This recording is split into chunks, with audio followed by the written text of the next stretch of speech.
Welcome, everyone. This is Dr. Mercola helping you take control of your health. And today we are excited to share an interview with Erin Marie Oslewski, who is a nurse that was at the epicenter of the pandemic in New York City. So she has some really interesting information to share. So welcome and thank you for joining us today, Erin.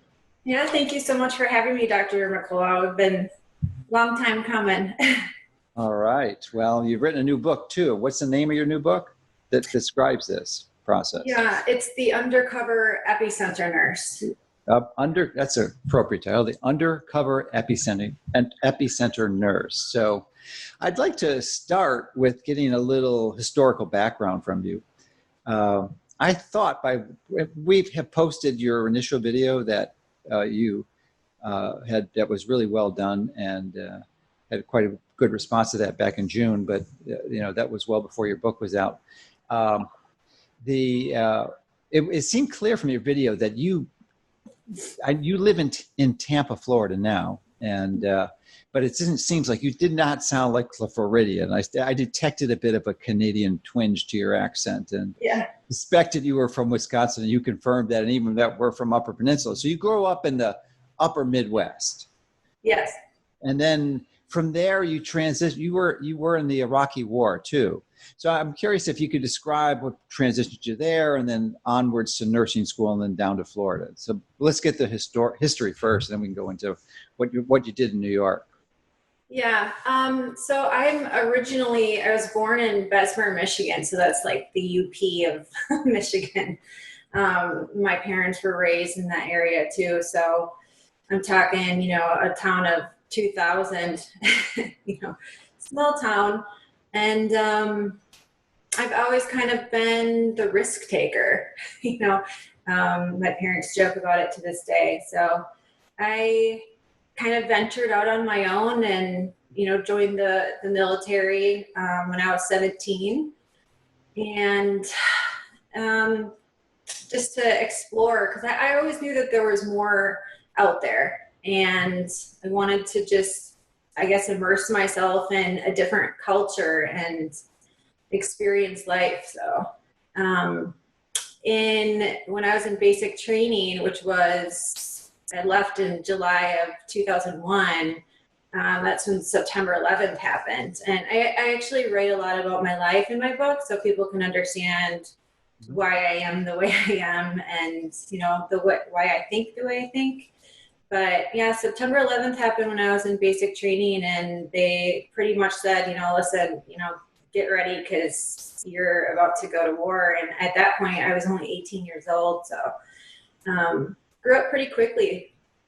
I can imagine that would do it to you for sure. Yeah.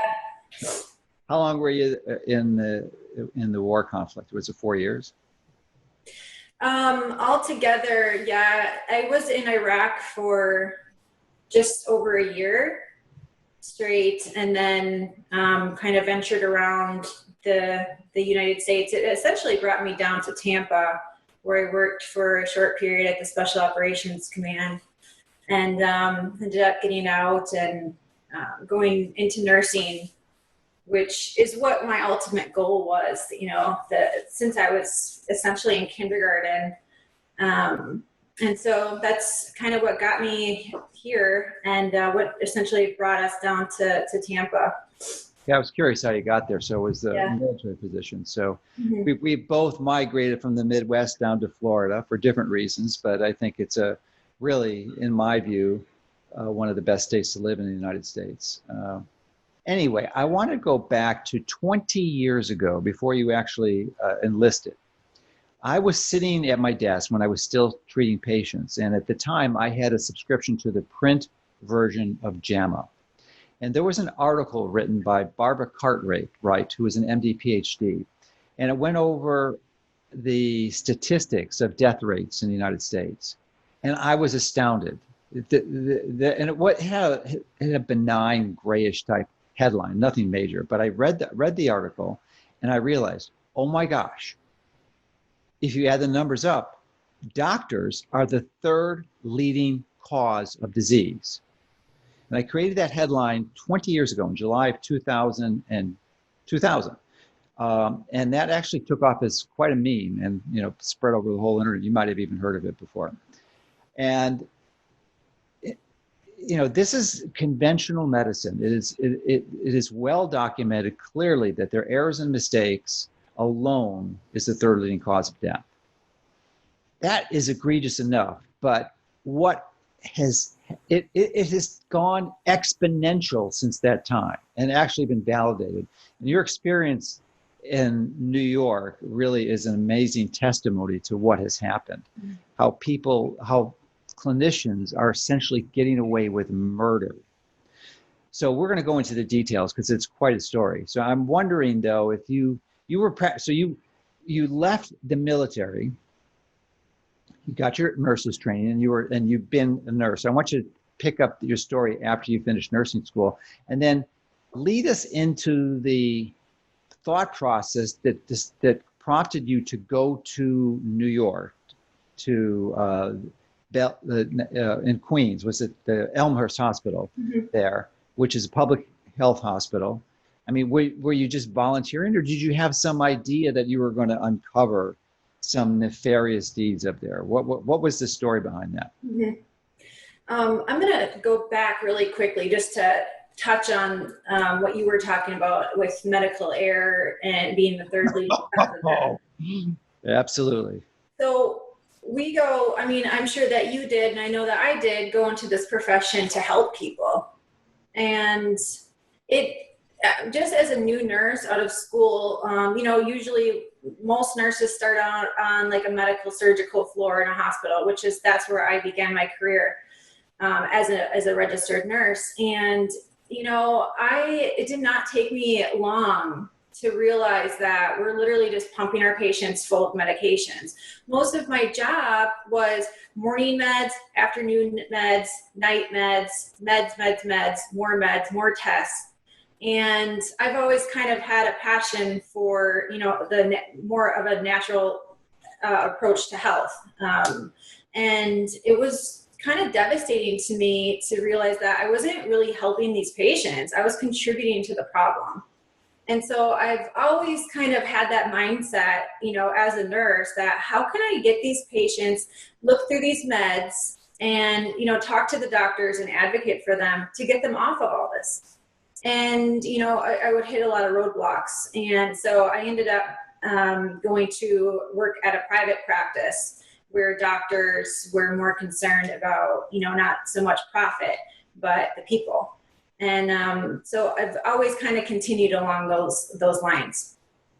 And so fast forward to this year, we were essentially laid off from our jobs. In Florida, we did it right. I mean, we didn't ban any of the alternative treatments. They kind of left it up to specific, individual hospitals to make up their own minds. So that's why we were very successful. Whereas New York was not. I didn't learn that right away until I got there, so. Wait, you said you were in private practice, or did you transition back into the hospital setting? Were you still in private practice before? Yeah. I actually worked two jobs. I've always kind of worked at multiple different jobs at the same time, just because I like to keep myself entertained, I guess. I get bored of the same thing over and over and over. So I've always kind of held two nursing jobs. And so, yeah, I was working at a hospital here. So I did go back into the hospital sector because my point of view is like, if I'm not going to be there to be able to advocate for my patients in a way that puts them first, then who is, so some of us have to be able to like try to fix the broken system. So, yeah. All right. So let me just finish up. I forgot the full story on the article I read written by Barbara Cartwright, who was an MD PhD out of Stanford. And the final part of sharing that story is that the ultimate irony is that she died of a medical mistake. Essentially, it's not just a mistake, but a complication of a legally prescribed drug. She was given Plavix for some type of prophylactic DVT prophylaxis, and she died from complications. So it is ironic that the physician who is exposing this actually dies from the system. So you have this penchant, this leaning towards understanding this at a profoundly deep level.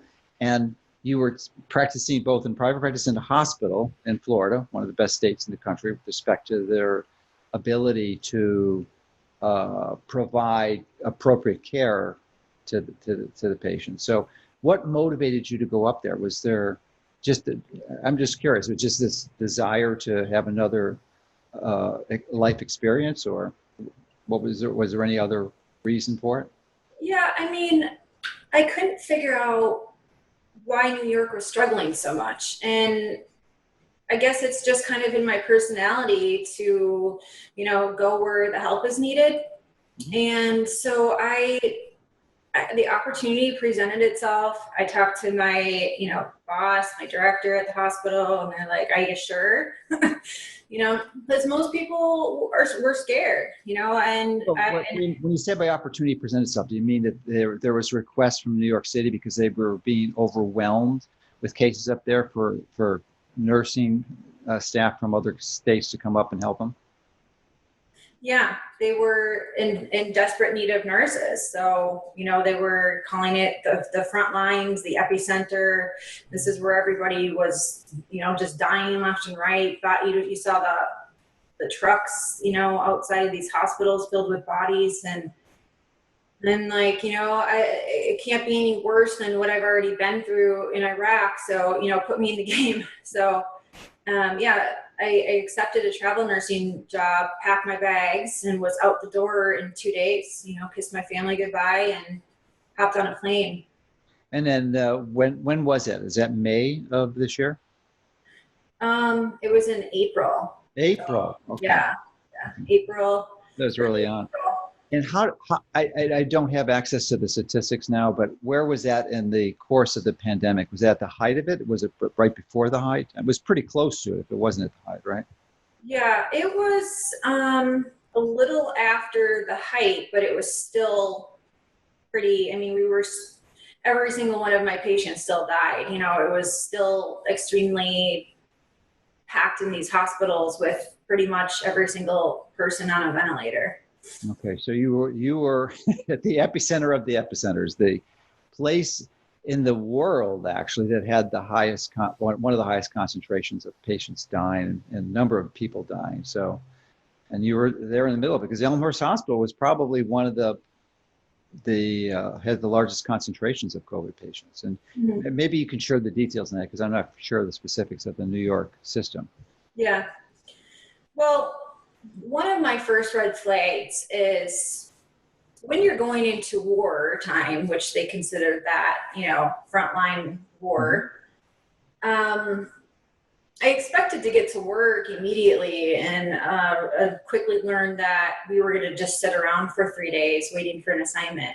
There was nurses that got there before me that were sitting around for 18 days getting So my question is, why weren't they using utilizing their resources, complaining that they didn't have enough help when we got, I'm not talking 100 or 200, I'm talking like 1,000, 2,000 nurses sitting around in New York waiting for an assignment. So that was very confusing to me. If indeed this was,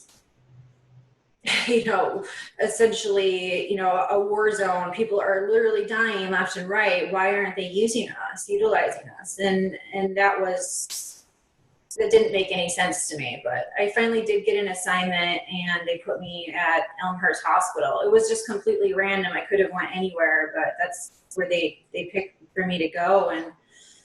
And so I went and I got there and literally it took me a shift, 12 hours, to realize that this is absolute chaos. And not because we didn't have enough staff, we were well staffed. It was because just nobody cared. I literally felt like I was living in the Twilight Zone. And just knowing what I know about our system anyway, on a good day, this was just absolute, just negligence. Yeah, Yeah. your experience highlights one of the greatest flaws in the entire system.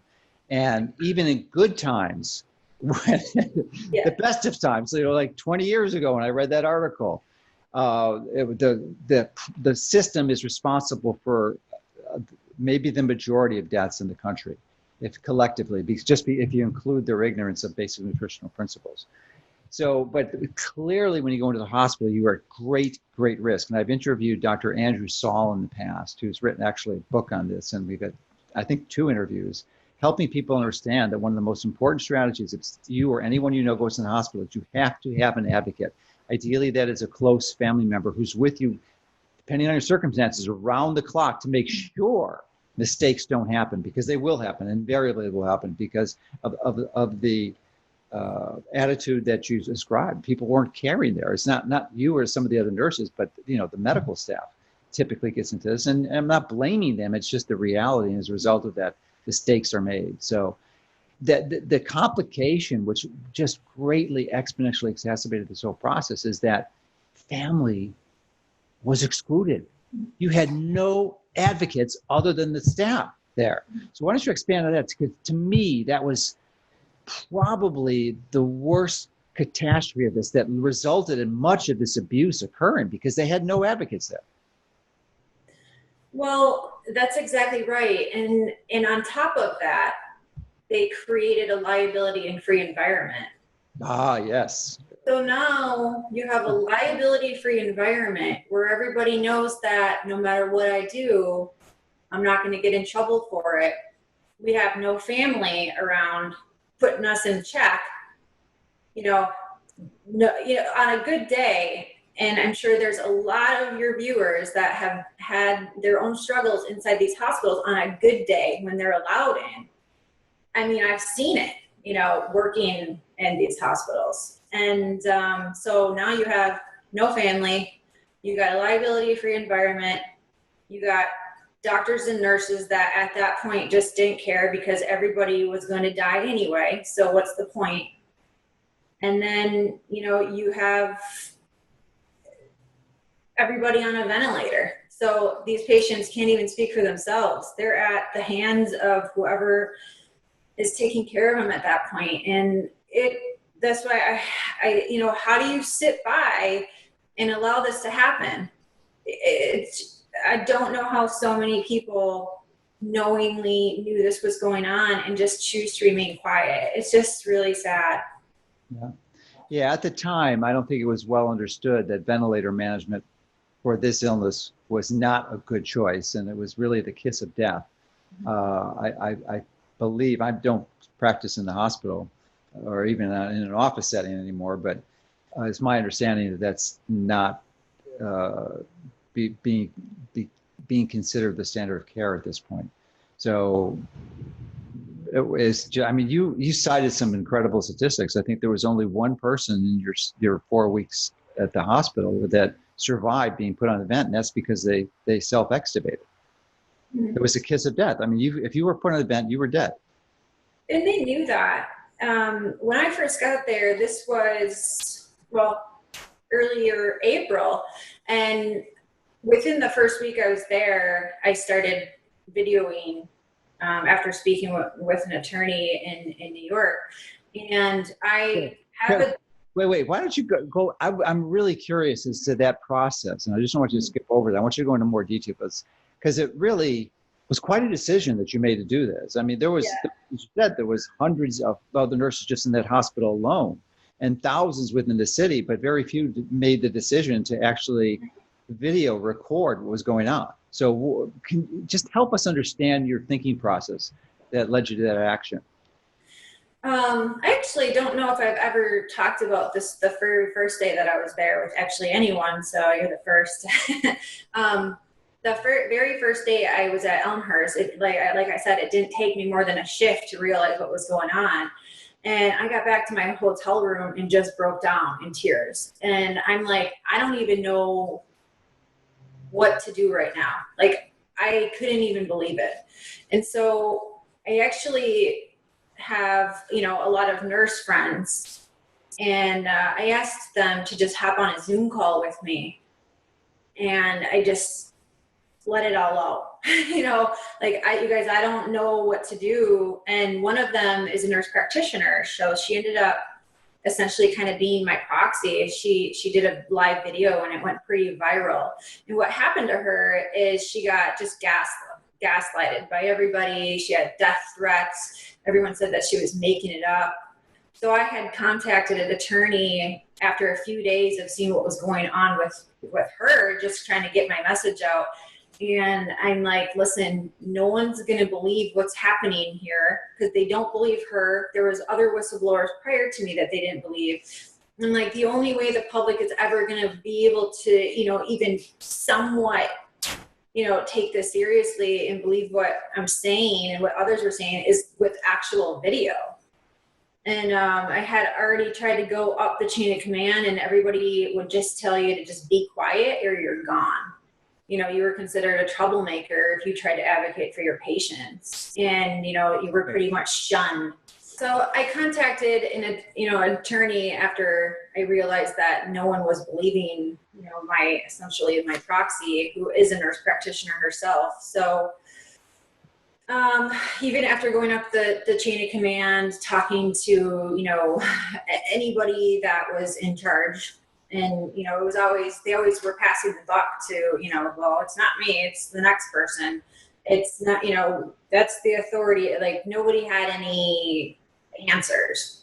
And, if you were considered a problem child, somebody that's asking way too many questions, then you were sent home. And there was nurses sent home prior, to me getting there for doing the same thing. So why would anybody do that? And I mean, there's maybe a lot of different answers to that, but ethics essentially just went out the window. And my attorney actually ended up getting me a pair of spy glasses in order to video. And they fit in with the rest of the PPE, so it was never really, questioned. How do those work? They're lenses that don't have any prescription element to it, and they've got a camera embedded in the frame? Yeah. I didn't even know those existed. So it was like, it was really surreal to me. I'm like, is this what is this where this is now? Is this what I'm literally going to do? And it was pretty terrifying. But at the same time, I'm going in there, I'm looking at my patients, like, you know what? You guys deserve justice. And this should have never happened. And I hope history never repeats itself ever again. And, that was the mission. People need to know the truth. And, those that thought this was okay need to be held accountable for these actions. In our profession, we're supposed to be there for the patients. We're supposed to act with, integrity and compassion, and none of that was happening. Yeah. I did my training in Inner City Hospital in Chicago, and which had its major benefits. I mean, you had some really, really sick patients, and even as a third-year medical student, you were delegated a lot of responsibility, and hopefully were smart enough to get some help when you needed it. But it basically taught you to be a doctor a lot quicker than the regular system would typically allow you to do. But it became very clear. It was an interesting window into your experience, because typically the committed nursing staff knew more than most of the doctors put together, because they were in the trenches day in and day out. They knew what worked, they knew what didn't work, and they knew if they were going to kill someone. And I can remember many times as either a medical student or a resident, where the nurses would maybe some of my choices, but certainly other training staff, they would correct the mistakes that would, if implemented, would have killed the patient. Mm-hmm. So, it's just part of the process of learning how to be a physician.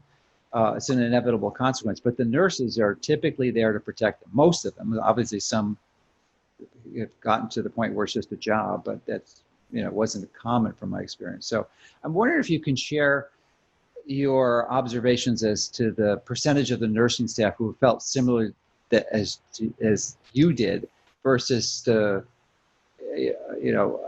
taking the position of most of the physicians. And and also you comment on the physicians themselves. I mean, what percentage were just doing the job to get it done or expeditiously, or really, were there any physicians that you saw there that really cared for what they were doing and really sought to provide exemplary care to the patients?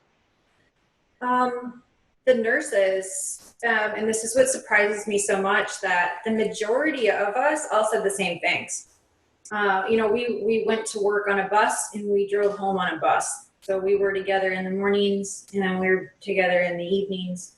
And this is what we discussed, like, oh my gosh, like, I can't even believe this is how they do things here. And these were 12-hour shifts that you were working? Yeah.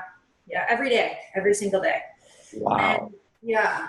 No, not even a weekends off? No, straight. I've never worked so much in my entire life. Yeah. Yeah. That's an 84-hour week. That's that's double time. Yeah. Every day, for just about a month straight. Yeah.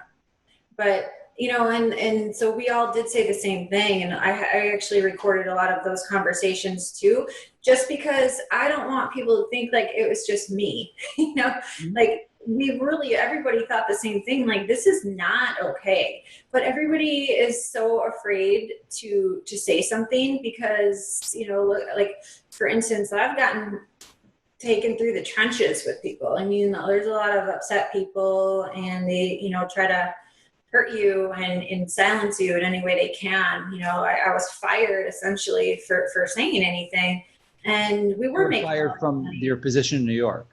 Mm-hmm. Yeah. Okay. Not in Florida.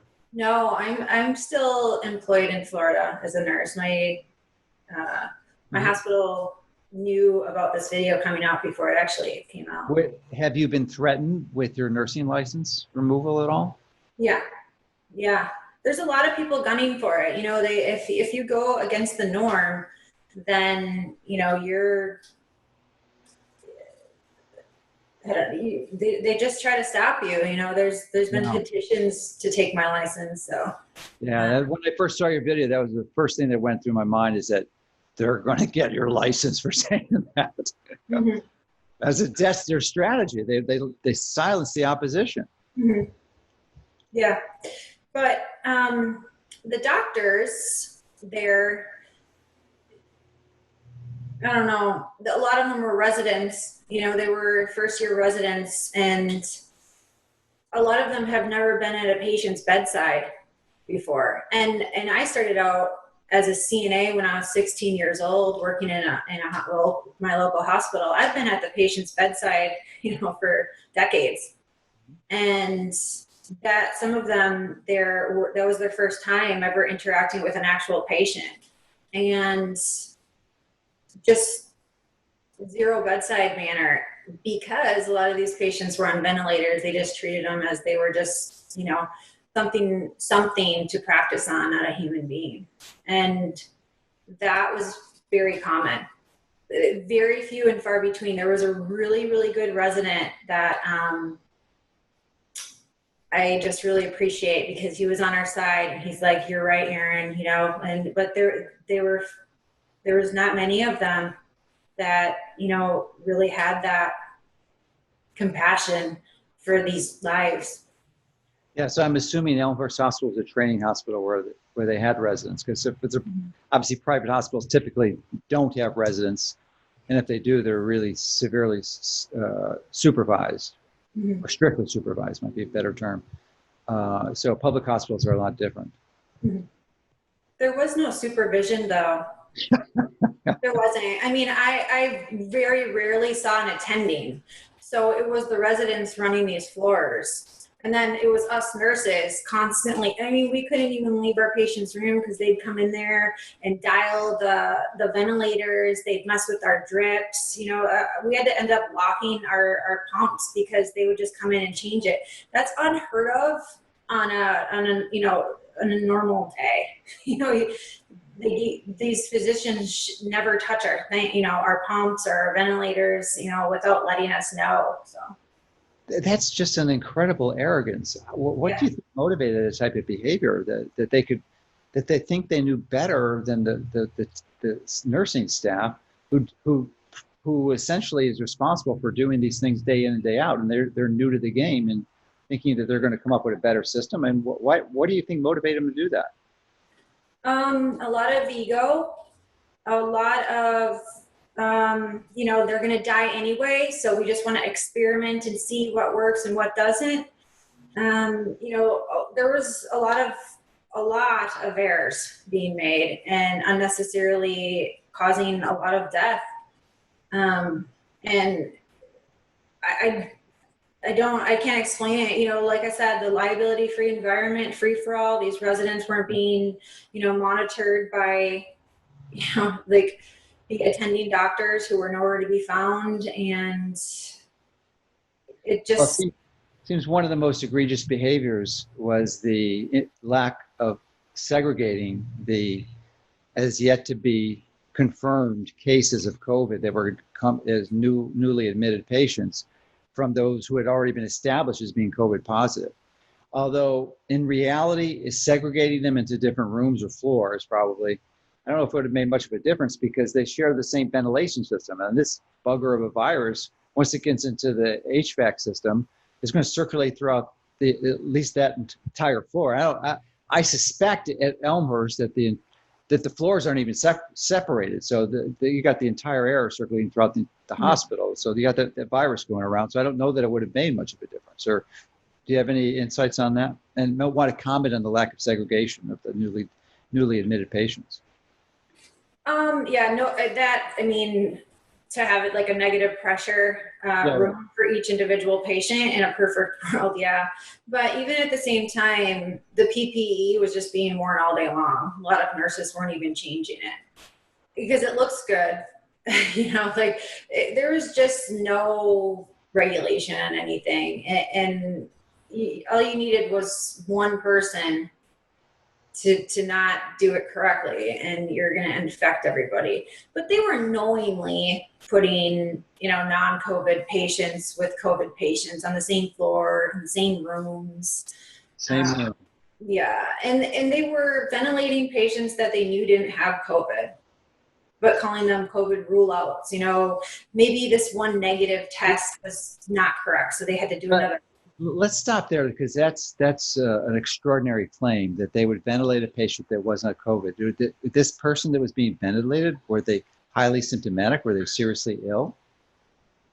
No, the one guy that I talked about that pulled his own tube out, he didn't have COVID. What they did is, he was a patient admitted for a high blood glucose, which is easily remedied, but they ended up giving him a lot of different psych drugs, and which ultimately just kept that blood sugar going up and up.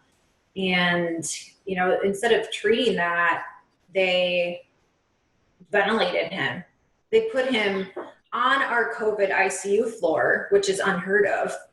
And then, he's anxious. They have him tied down to the bed in restraints, which makes anybody even more anxious.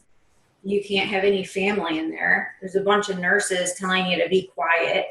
Anyone's going to fight in that type of situation. You're terrified to be there in the first place. It's COVID. This is the number one hospital that, people are dying at. And I was in there just trying to hold his hand and talk to him, calm him down.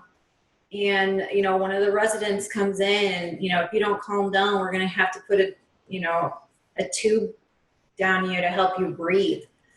And I'm like, this is when I was just like, what are you doing? He doesn't need that. And I hadn't left for the end of my shift 5 minutes, and he was on a ventilator when I got back.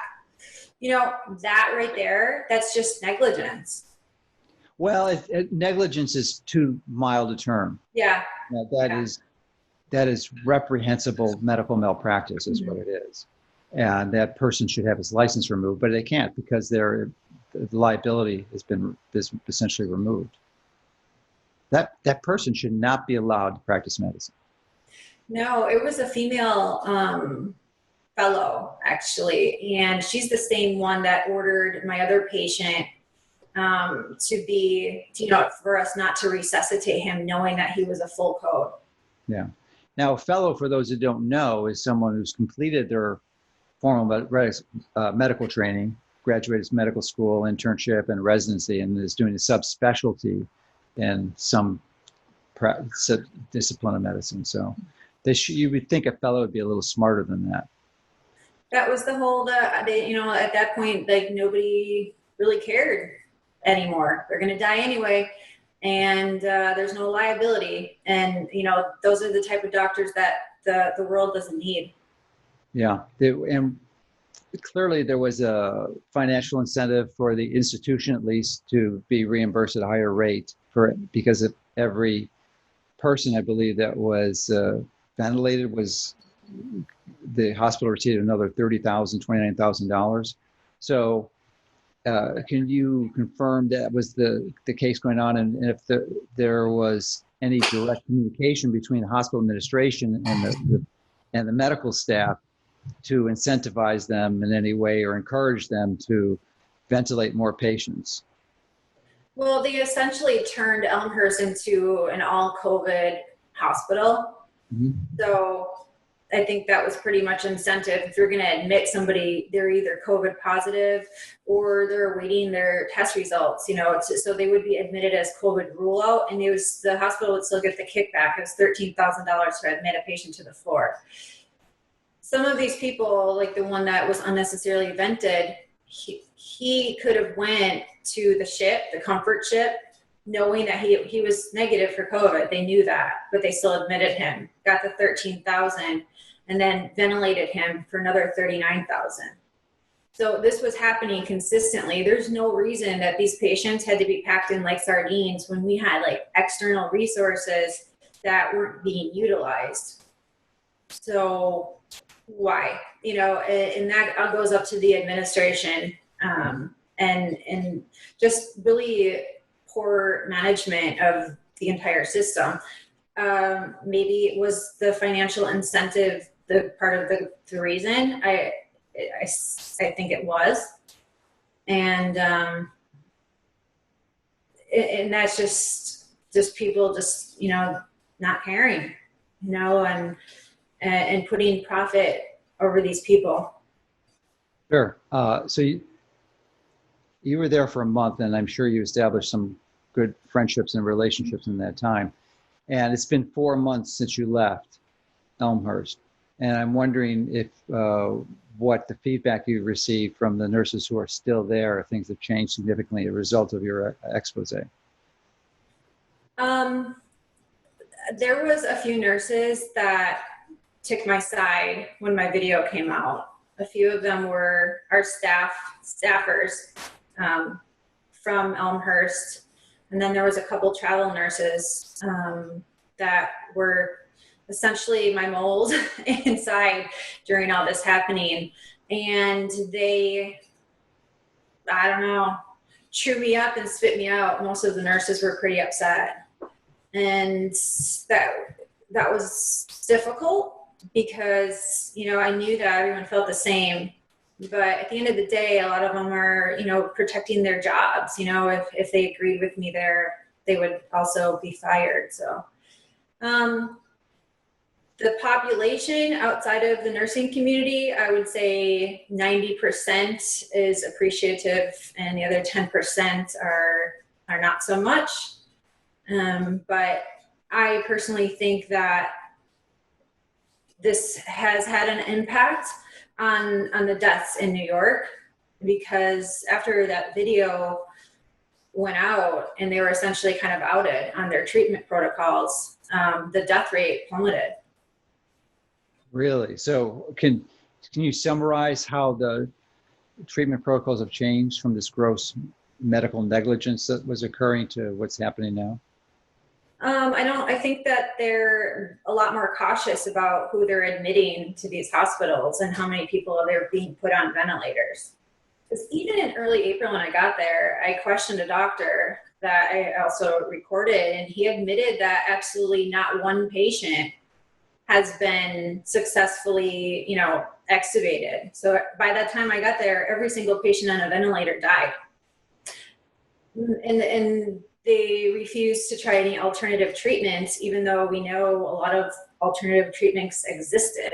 But their excuse was that they didn't work. And my question was, listen, if you know the ventilators aren't working, then why not try? You know? Well, it's $40,000 difference. Yeah, exactly. And that's sad. It should never, this should never have happened. And it should never even happen on a good day. And we know that happens even on good days. Yeah. Mm-hmm. Yeah, the tragedy is hydroxychloroquine most likely would have made a difference. It clearly was helpful in your circumstances in Florida. Mm-hmm. But there's even better strategies, and some that work like hydroxychloroquine that are have a similar mechanism of action that are not even a prescription and are just a natural supplement like quercetin, which drives the zinc into the cell. And like HCQ, it has to be used very early in the course of the illness and with zinc, otherwise it doesn't work. But still, I mean, so your hands are tied. You don't have to use, you can't use it in the case of in New York, where I think it's still outlawed to use. But in Florida, they're still using it, I think, though. It's not been outlawed, even though the FDA has stopped some type of approval rating for it. Some exemption they were given, I think, has been pulled. So are they using it in Florida still, HCQ? Yeah, it's not been outlawed. And I think that every patient has a right to try multiple different alternatives. You know, even the high-dose IV vitamin C, we know that's been successfully, you know, being treating patients in Asia and some people in even New York when this first started.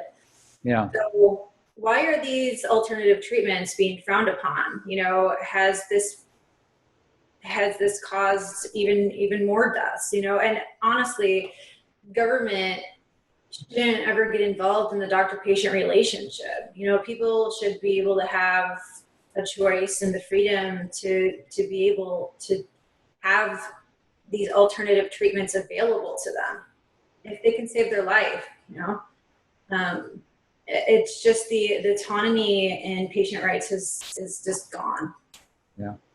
Yeah, vitamin C is, Dr. Merrick has established a protocol. I think it's more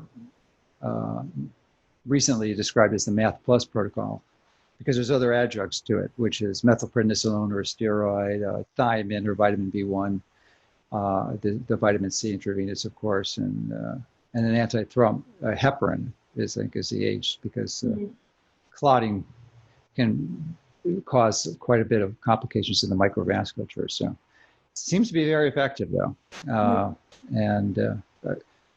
So the patients in your hospital in Tampa, you get receiving that? Yeah, the hospital that I work at is still doing the hydroxychloroquine zinc protocol successfully. Early treatment. That was another problem. They had everybody locked in their homes, you know, like terrified to go to the doctor. And a lot of these people, and the reason that we're seeing a lot of higher numbers right now is everybody's going back to get the help that they needed very early on, and not from COVID. They're getting treatments that, you know, from things that, you know, everyday things that people are sick from. And they just got sicker and sicker at home. And, you know, obviously now we see, you know, higher admissions in our hospitals, but it's not because of COVID. Yeah, it's crazy. Mm-hmm. So what, I guess, maybe highlight some of the experiences, the most significant reactions to your video that was launched since then, in the last 4 months. I mean, what are some of the most extreme responses, and both positive and negative? Positive, I'll start because it's always more happy to talk about. From what I'm gathering, it's calmed a lot of people's nerves. And a lot of people message me like, I knew it, like something didn't seem off. And usually your gut is right.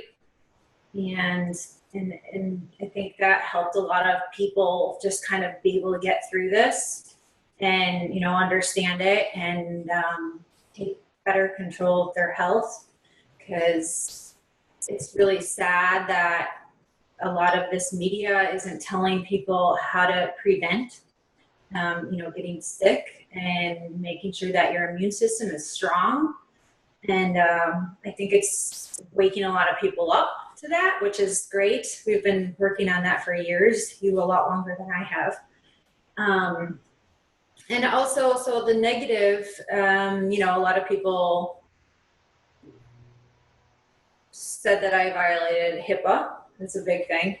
But under whistleblower protection, when you see gross negligence occurring and you've already attempted to go up the chain of command like I have, that is what I did was completely ethical. And it isn't a violation of HIPAA. And we need people to speak out when they see something wrong like that.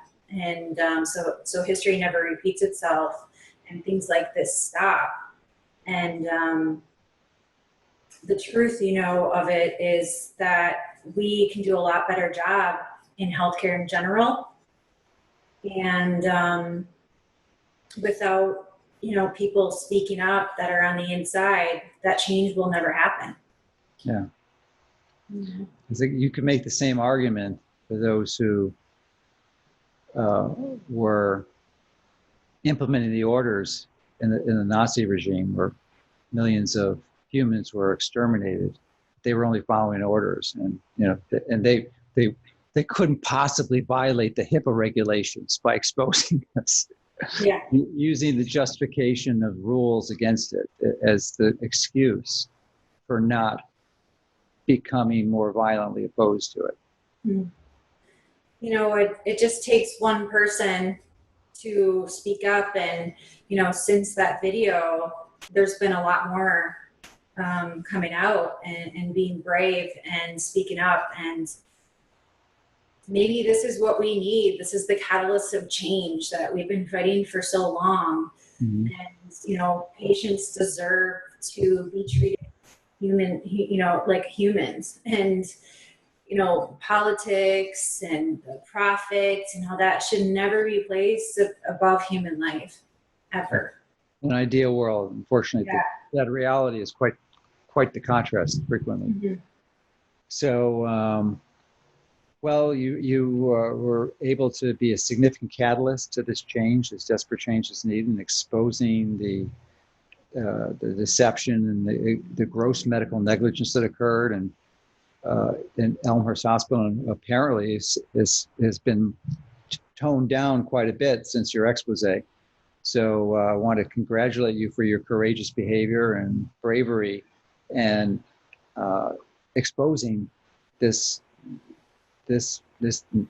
problem, this gross negligence that was occurring, and medical mismanagement, because there's really no excuse for this. It's just sad that the physicians who were most responsible for implementing these deaths, these orders that resulted in patients' deaths unnecessarily, are not going to be held liable for this, because that's just inexcusable. Yeah, maybe, possibly they will be. There are some clauses in that order that, that gross negligence is liable. So, these families are coming forward, and there's a lot of them that are very upset. And so, maybe, and hopefully there will be a federal investigation, and there will be accountability, for these actions. And I feel that there should be. Yeah, there's no question it should be. The sad reality is that we are not over this yet, and life is not going to return to normal anytime soon, if ever. I really doubt that we will ever experience 2000 life as it was in 2019. I believe it's permanently changed. I mean, just like those of us who travel in the airport, or used to at least, once or twice a month, and you every time you go through TSA, you just grit your teeth and, why do I have to endure this unnecessary, ridiculous behavior? But it's never going to change. It was done, and I think that many of these mandates and guidelines that have been implemented are just never going to be removed. I'm not convinced that we'll never stop wearing masks, or at least in most communities.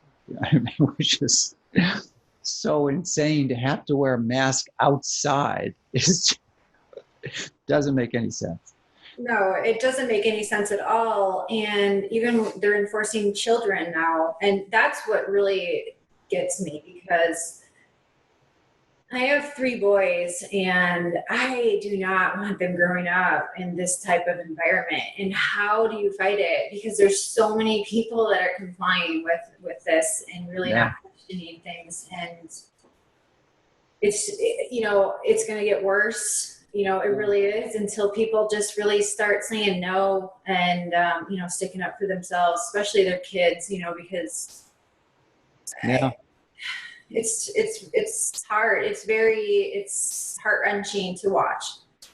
Yes. Well, you've done the best you can for them. You're in Florida, which is one of the best states, and they have a mother who understands the truth and is not going to enforce any ridiculous requirements on them, and, loving and supporting them and helping them understand the truth and to sort through the ridiculousness that's being thrown at them. So they'll survive. Sometimes hardships make you stronger. Whatever doesn't kill you makes you stronger, I think is what Nietzsche said a few hundred years ago. Yeah.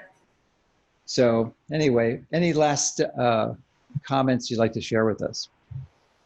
No, just thank you for everything that you do, Dr. McCullough. Like, you're the pioneer, in my opinion, of change. And I've been a big fan of yours for many years. So well, thanks for what you do, and thank you for having me on to share my story.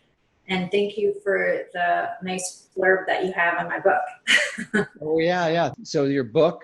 The Undercover Epicenter Nurse. Epicenter. I knew it was because it's the Undercover Epicenter Nurse. So we'll have a link to that here, and I hope the book does well. And it's an important story that needs to be shared. And really, again, I want to extend my sincere, deep appreciation for your bravery and courage in engaging in this behavior, because it's the rare person that will do this, as your experience has shown you.